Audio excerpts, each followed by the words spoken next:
Desde San Luis Capital, República Argentina, transmite AM 940, Radio Dimensión.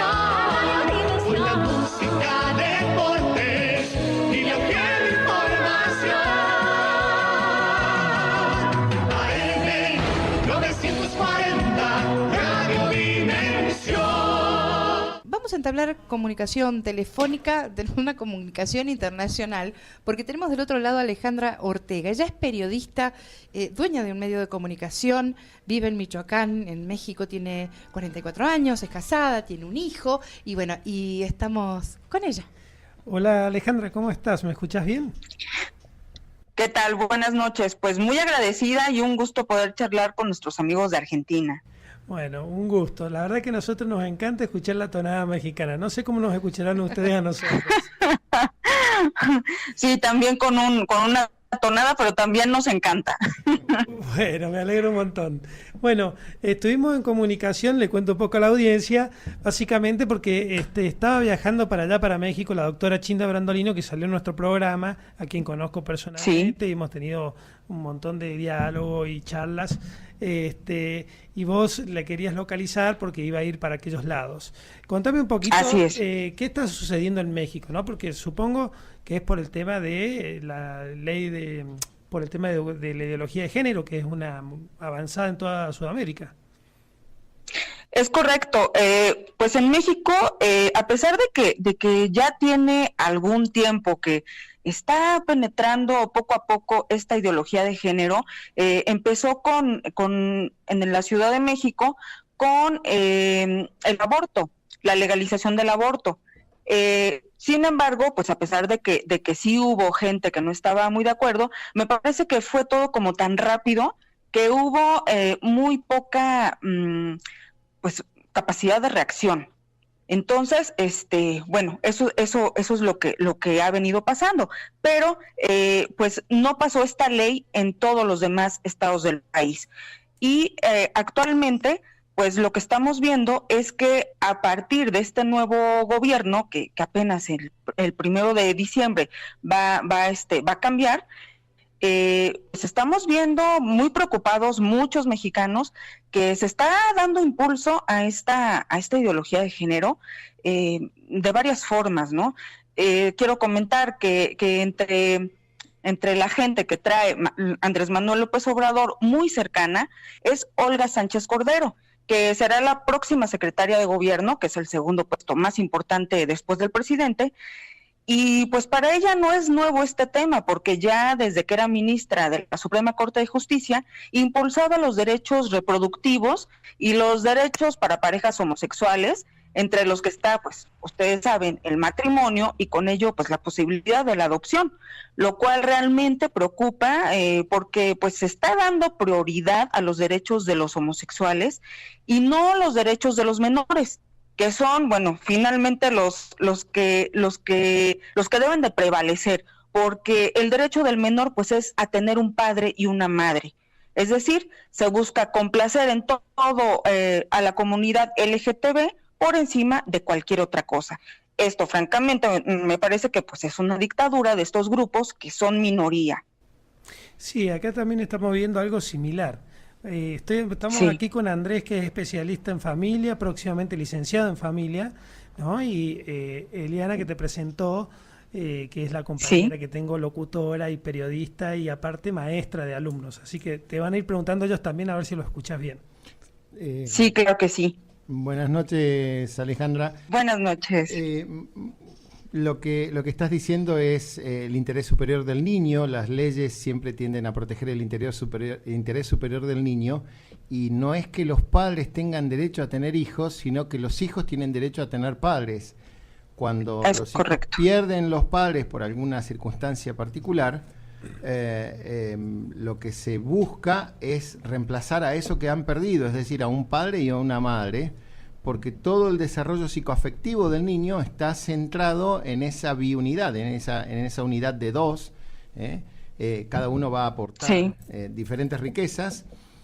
Lo que pasa es que eso está puesto en un entredicho ahora por esta tendencia ideológica que lo que busca es como hablábamos en el bloque anterior con Gonzalo, lo que busca es eliminar las diferencias entre hombre y mujer porque considera que esas diferencias son impuestas socialmente y no son naturales, sino que son una construcción cultural, y además es una construcción cultural opresiva. A eso le llaman el heteropatriarcado. Entonces, al querer eliminar todas estas diferencias es donde creen que surgen estos supuestos derechos de los homosexuales a casarse, de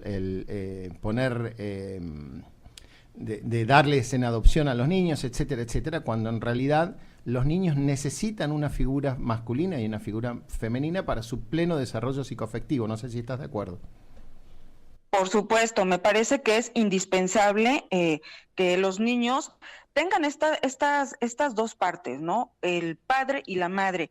Yo he platicado con algunos psicólogos aquí en donde vivo, y pues estamos de acuerdo en que cuando falta el padre y se quedan los niños con la madre, que es generalmente lo que está pasando ahora que hay tantos divorcios, estos niños tienen problemas de conducta, tienen problemas psicológicos, porque no tienen a esa figura que les represente autoridad. Exacto. Y que les represente muchas otras cosas.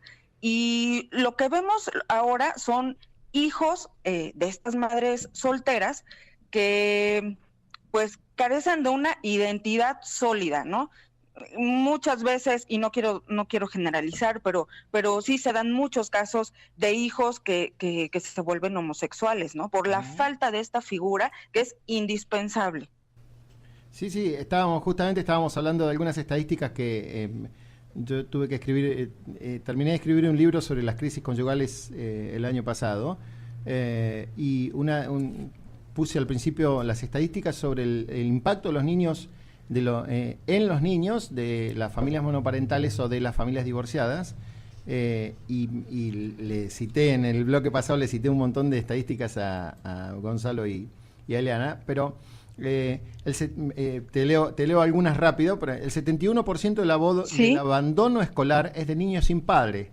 Adolescentes que viven en familias intactas tienen menor propensión a caer en conductas delictivas. Las estadísticas muestran un incremento del 3% de delincuencia juvenil en aquellos barrios que muestran un 1% de incremento en la proporción de hogares monoparentales.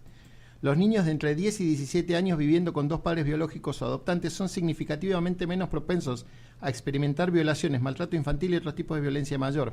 O sea, todo esto apunta exactamente a lo mismo, que el mejor ámbito para los mayores indicadores de bienestar de los niños es aquel en el que puedan vivir en la relación de sus dos padres biológicos, en una relación de bajo conflicto con vocación de permanencia. Por supuesto, me parece que ese tema debería de estar más discutido, más hablado, para que la gente también pueda entender pues que estamos en un peligro, porque no solamente es lo que estamos viendo del feminismo que hace creer a la mujer que el hombre sale sobrando, que el hombre pues es más bien casi un estorbo o hasta un peligro para las mujeres, ¿no? Sino que se está buscando reducir la capacidad del hombre para poder estar en las familias. Se reduce esa hombría, me parece, ¿no? Claro. Y pues creo que esto es muy peligroso. Sí, vos fíjate, acá en Argentina, no sé cómo será allá, te voy a contar algo. Acá en Argentina se está planteando el tema de los derechos del niño, ¿no? Donde plantean, básicamente, para resumirlo, que el niño no es de los padres, porque es un sujeto de derecho, así te lo dicen, no es de los padres. Entonces, viste, la pregunta surge, bueno, si no es de los padres, ¿de quién es? Del Estado. ¿Entendés? Del Estado. Sí. Evidentemente. Bueno, pero te lo plantean así la gente que está defendiendo esta posición. Los chicos no son de los padres. Y usan la excepción. Esto es más o menos como pasa en otras realidades, ¿no? Tenés un 1, un 2, un 3, un 4%, o supongamos dentro del rango del 10% de un fenómeno que se da. Entonces, de la excepción quieren hacer regla, ¿no? Entonces, en vez de decir, bueno, a ver, ¿cómo podemos reducir el índice de de tal o cual fenómeno, ¿cómo podemos acompañar esta situación para reducir ese índice? No, tratamos de universalizar esa minoría, ¿no?, en detrimento de una gran mayoría. Por ejemplo, la homosexualidad. La homosexualidad es una porcentaje de población muy chica, ¿no?, que inclusive creo el otro día Claro. decían menos del 1%.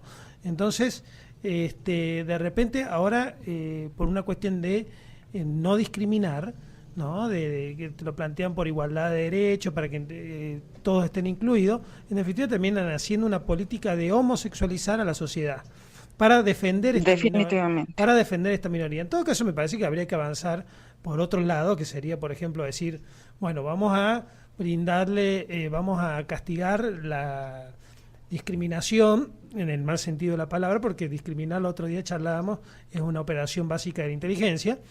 En el mal sentido de la palabra, bueno, vamos a castigar la discriminación, vamos a fomentar políticas de respeto al otro por el hecho de ser una persona humana, para la dignidad humana, y así sucesivamente. Claro. Si podemos hacer justamente para combatir esas situaciones injustas y de sufrimiento que mucha gente, fruto de la discriminación, le toca vivir. Ahora, no, te ponen el carro delante del caballo, ¿no?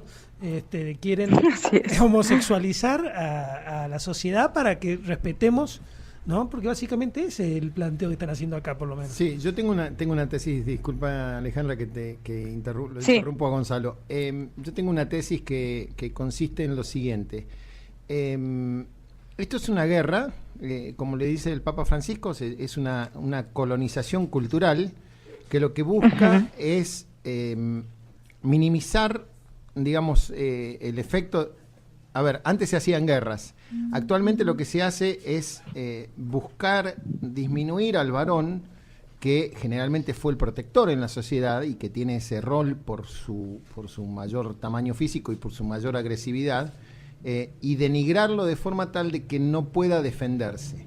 El año pasado estuve en Perú, me tocó estar con una compatriota tuya, Marcela Palos, que es de Chihuahua, chihuahueña, en el norte. Sí. Y ella decía que el corazón de los peruanos y el corazón de los mexicanos y el corazón de los argentinos es el territorio que están queriendo atacar, ¿no? Porque el actual imperialismo, el actual colonialismo, se basa en estas políticas que, si están afectando desde México hasta Argentina, es porque evidentemente algo hay. Y entonces, ¿qué es lo que están buscando? Están buscando que desaparezca la hombría, la masculinidad sea un disvalor. Hablábamos hace unos minutos con Gonzalo de una nota periodística que salió en el diario local de aquí de San Luis, Argentina, sobre la desconstrucción de la masculinidad. Y lo fomentaban desde el gobierno, instituciones del gobierno, que acaban de firmar un convenio con Naciones Unidas para el tema de la igualdad, la supuesta igualdad de géneros. Entonces, es una guerra solapada, es una guerra escondida. Eli, vos querías hacer una Sí, pregunta. Ale, ¿cómo estás? Buenas noches. Bueno, es muy lindo escucharte. Buenas noches. Primero que todo. No, ¿sabes qué te iba a igualmente, para mí, sí. Acá el tema, ahora la lucha es en las escuelas, es al nivel educación, porque si bien la educación sexual es necesaria en las escuelas, en todos los ámbitos, hay un fuerte rechazo contra la ideología de género, que lo quieren imponer y de manera transversal, ¿no? ¿Cómo se está tratando el tema allá en los colegios? Mira, sí, aquí el panorama la verdad es que no pinta bien, aunque cada vez hay más mexicanos que empiezan a darse cuenta de lo que representan estas ideologías para las familias y la sociedad, que están amenazadas verdaderamente por estos lobbies. Hay organizaciones de la sociedad civil que se han manifestado en contra de esta educación sexual que se imparte en las escuelas y desde los primeros años, en donde se les enseña a los niños que hay niños, por ejemplo, con pene y niños sin pene, niñas con vulva, niñas con pene, y se les habla también de las relaciones sexuales y que estas no son exclusivas entre hombre y mujer. En fin, son diferentes prácticas.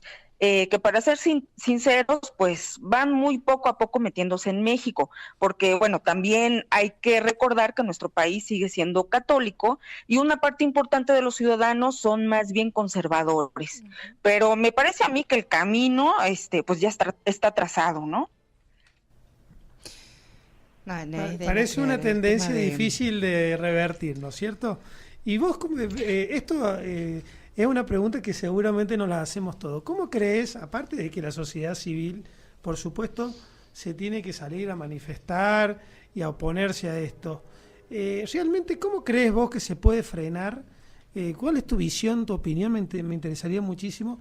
¿Cómo se puede frenar, no? Todo esto que parece irrefrenable. Por ejemplo, acá se rechazó el 8 de agosto la ley del aborto. Sí.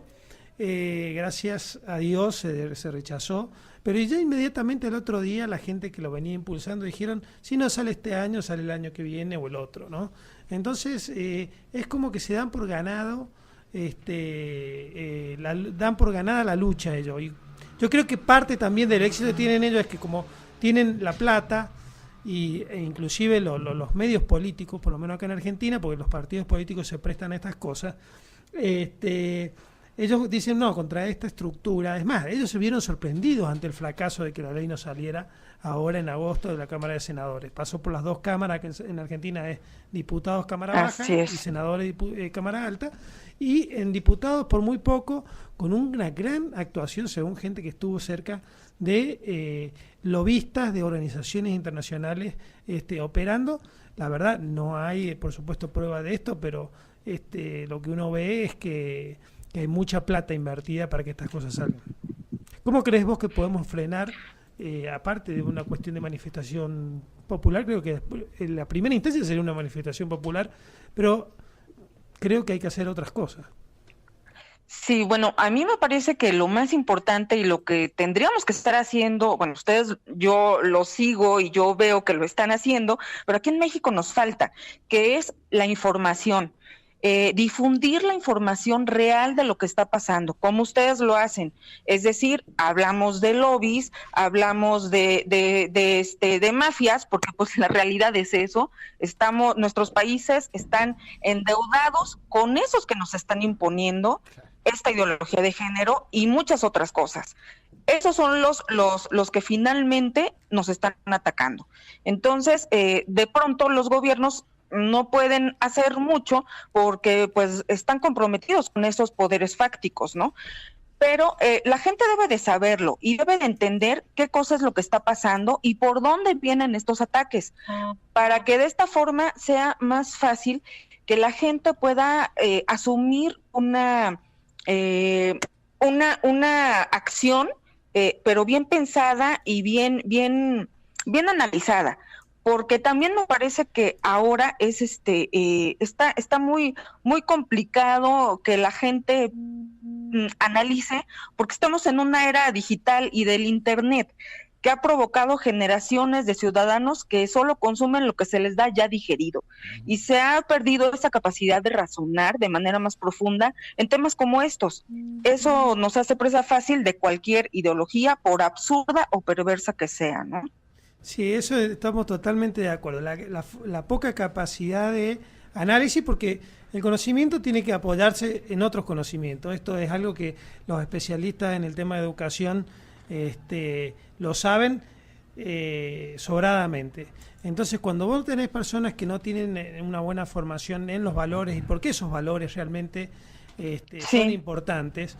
Tenía una conversación ayer con un grupo de jóvenes, pues yo estoy trabajando en política también, con un grupo de jóvenes tenía esta conversación. Digo, no se puede relativizar todo, ¿no? Porque hoy por hoy todo se encara desde una filosofía constructivista y existencialista. Y yo lo que le explicaba, no, hay cosas que no son constructivismo, es decir, no es que hay un poder superior que ordena a toda la sociedad y la sociedad se da. En realidad, normalmente es al revés, ¿entendés?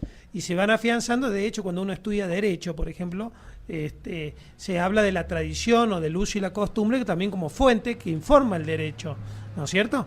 Entonces yo le trataba de explicar esto, porque si no, es como que esto ya viene de los contractualistas y vamos por el terreno filosófico. Esto es como que hay una mente superior que está pensando cómo hay que organizar la sociedad baja un criterio y la sociedad se organiza y se alinea en eso. Cuando en realidad la sociedad se ha ido construyendo con el tiempo, diría más que construyendo, ha ido dándose, ¿no? Cultivando más que construyendo. Entonces, porque si no caemos también en esto del constructivismo de nuevo. Entonces, claro, viste, llegan los chicos acá, por ejemplo, desde el año 1987, donde Raúl Alfonsín con el secretario que tenía en ese momento, que era Caputo, ¿no? Reformó toda la educación de la Argentina y básicamente lo que hizo fue vaciarle contenido, un modelo de educación que venía siendo muy exitoso durante décadas.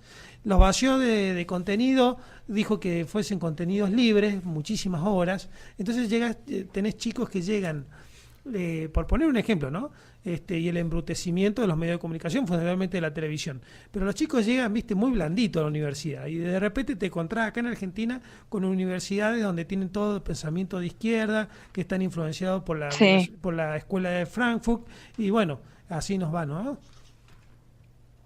Y me parece que estos modelos de educación pues se fueron implementando y se han ido implementando en toda la América Latina, porque a nosotros aquí en México nos pasa exactamente igual.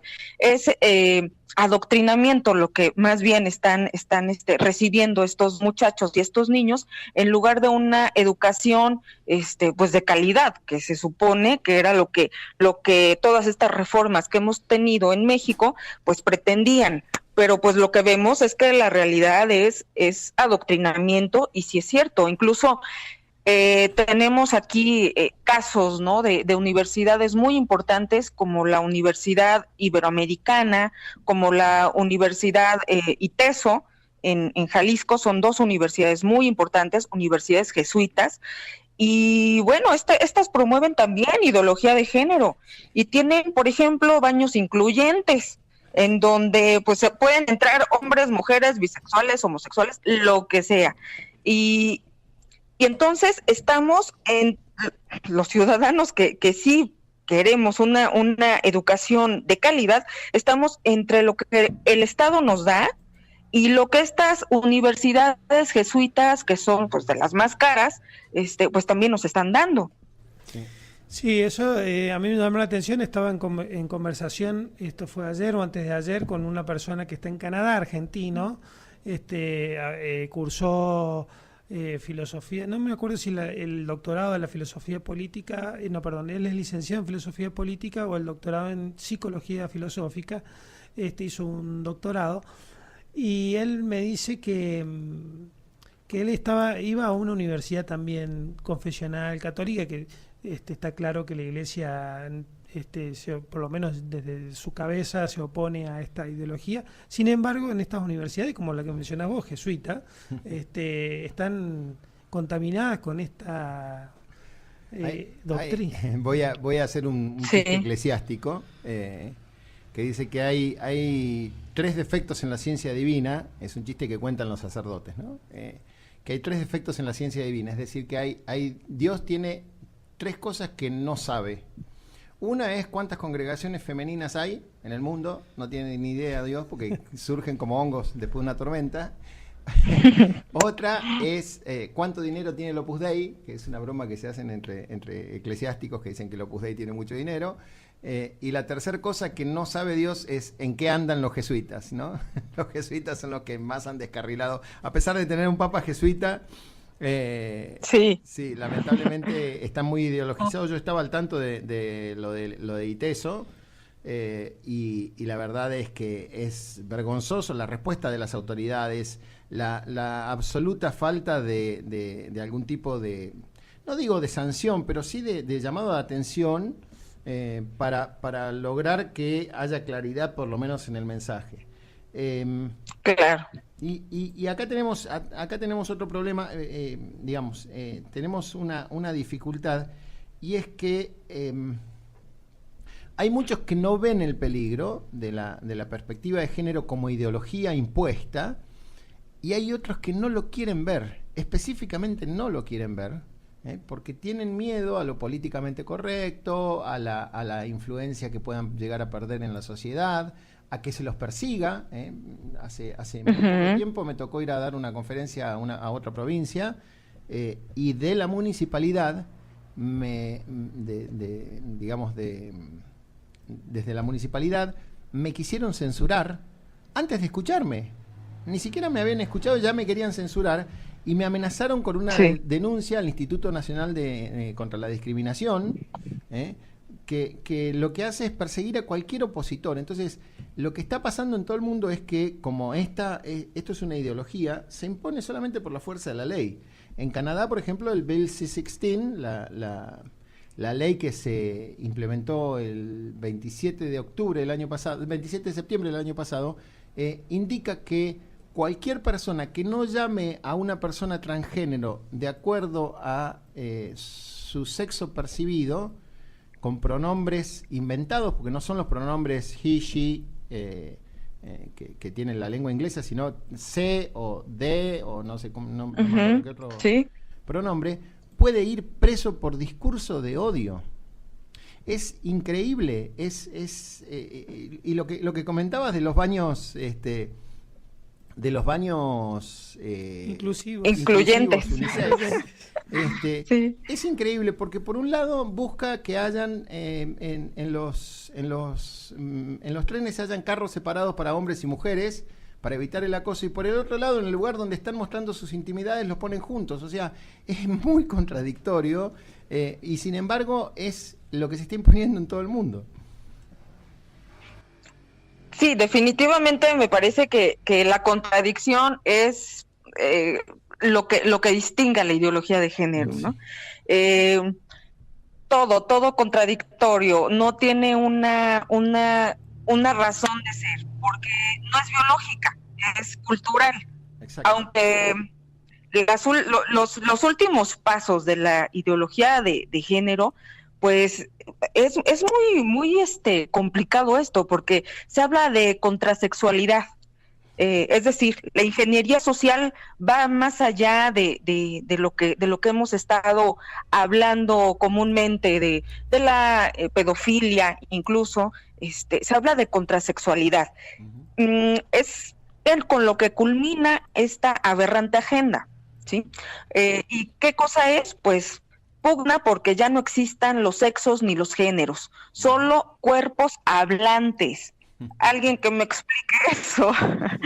Eliminar las verdades biológicas, pues consideran a lo femenino y masculino como categorías perversas.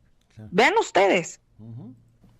Sí, cuando en realidad, bueno, mi trabajo es sobre matrimonio y familia. Yo estoy estudiando la licenciatura en orientación familiar porque esto surgió como un problema matrimonial nuestro con mi esposa. Tuvimos una crisis matrimonial que logramos resolver y quisimos empezar a ayudar a otras personas a resolverlas. Y justamente la guerra de los sexos se acaba con la complementariedad de los sexos. Cuando aprendemos a convivir con nuestras luces y sombras, cuando mis luces iluminan las sombras de mi esposa y cuando las luces de mi esposa iluminan mis sombras, entonces es cuando se produce esa sinergia, esa maravilla que significa un matrimonio funcional, y realmente es la mejor forma de relación. Hace 2 minutos antes de venir al programa, estaba escuchando el discurso en una TED Talk, una charla TED,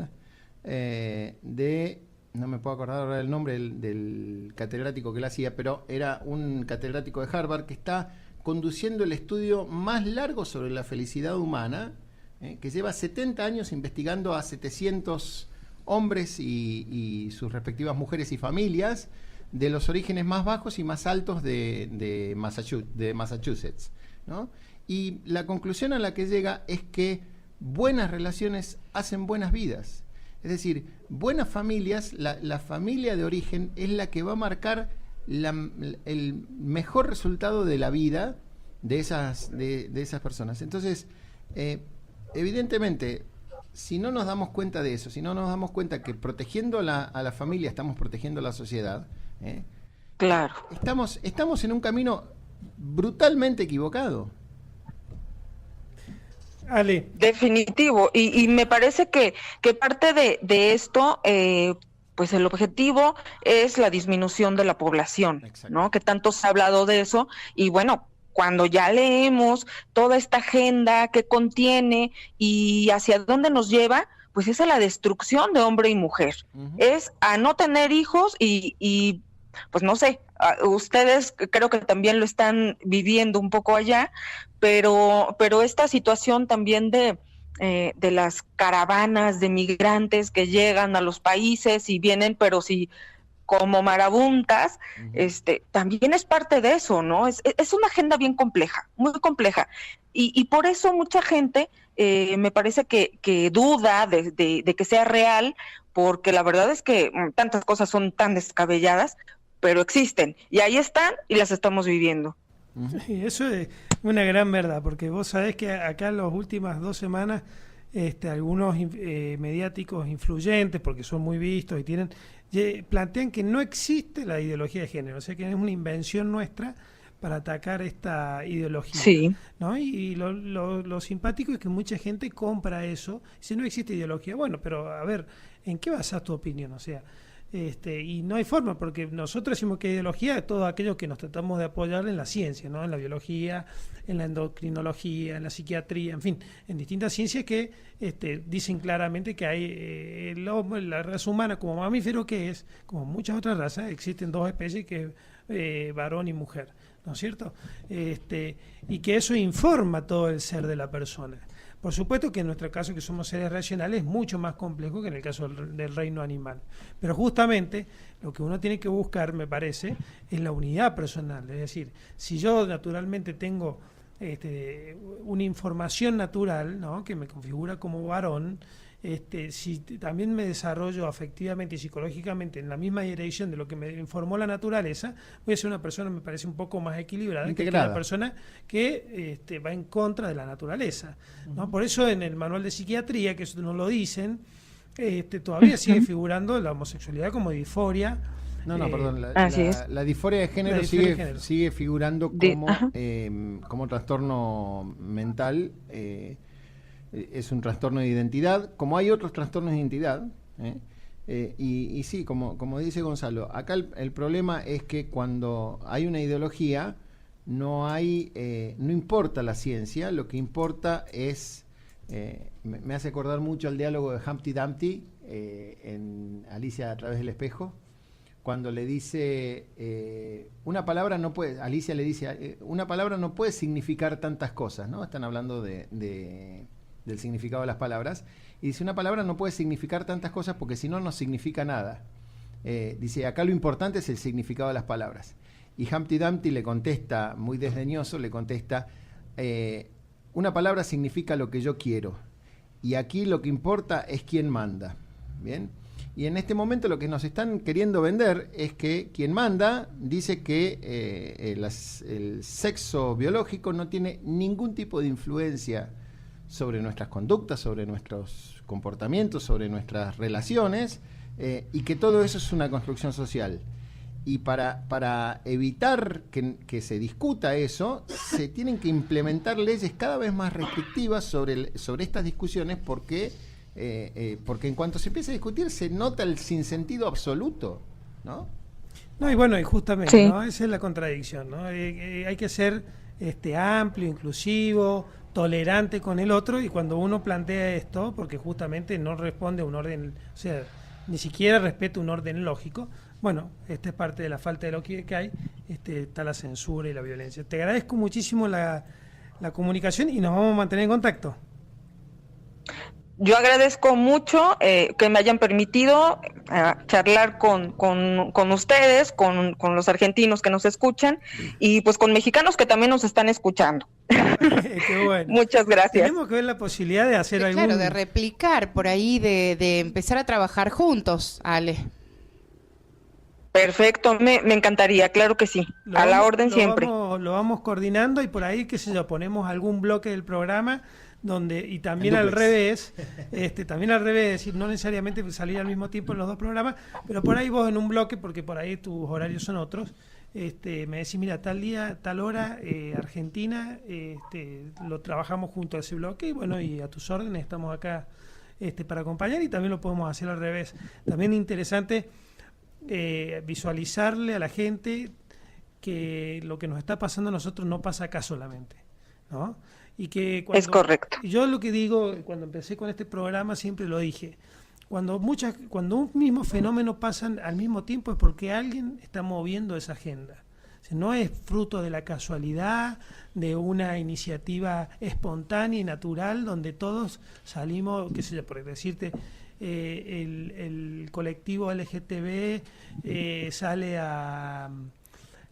a manifestarse porque se siente oprimido por una reacción espontánea, pero justamente así se sintió el colectivo acá, el colectivo allá, y en Perú, y en todos lados al mismo tiempo. Entonces ya es como que empieza a sonar raro, es decir, esto no es así, o sea, por supuesto, sabemos positivamente que no es así, pero muchas veces la gente que está ocupada en otras cosas cree que esto es una cuestión espontánea, que amplía los derechos, y en realidad hay gente que tiene otros intereses, por lo cual están moviendo esta agenda. así es correcto. Pues hay que seguir insistiendo en el tema para que la gente empiece a ver esto que nosotros estamos comentando, que sí, que estas coincidencias no pueden ser fortuitas, ¿no? Exactamente. Bueno, te dejo muchos cariños y que tenga, bueno, allá es la tarde, acá es recontra de noche. ¿Cómo está el clima? ¿Qué hora es ahora, Ale? Aquí son prácticamente las 8 de la noche. Ujú. Aquí las 11. Acá a las 11. Sí, ya estamos cerca de irnos a dormir todos. ¿Y el clima cómo está ahí? Pues aquí lluvioso desde ayer porque entró un frente frío, entonces está lloviendo todo desde anoche y todo este día. Así es que está agradable. Agradable para estar en casa. Bueno, te mando un beso gran grande, cariño, grande, muchísimas Ale. gracias. Y como te dije, bueno, lo vamos coordinando después por privado, a ver si podemos tenerte en un bloque acá y nosotros, en caso de ser posible, en algún bloque tuyo por allá, y nos vamos apoyando. ¿Te fue bien con Chinda? ¿Te pudiste comunicar todo? Todavía no me han contestado, pero yo ya ubiqué que el sábado va a estar en Querétaro, entonces allá la voy a ver. Bueno, buenísimo. Dale. Sí, a lo mejor viste el tema viste el roaming internacional. Voy a ver si consigo. Fíjate, Fran del Castillo, que es el hijo de Chinda, búscalo por Facebook, escribile por mensaje de Facebook, por Messenger. Bien. Sí, no hay problema. Ya después. Porque por ahí no tienen internet hasta que llegan a los hoteles, viste que es carísimo el internet cuando viajas afuera al exterior. Entonces la gente, viste, es cierto, opta por ¿cómo se llama? Por el Wi-Fi. Por el Wi-Fi cuando llega al hotel. Entonces, bueno, fíjate si te puedes comunicar con él, te mando un gran cariño. muchas gracias y pues a la orden siempre. Buenas noches. Chao, hasta luego. AM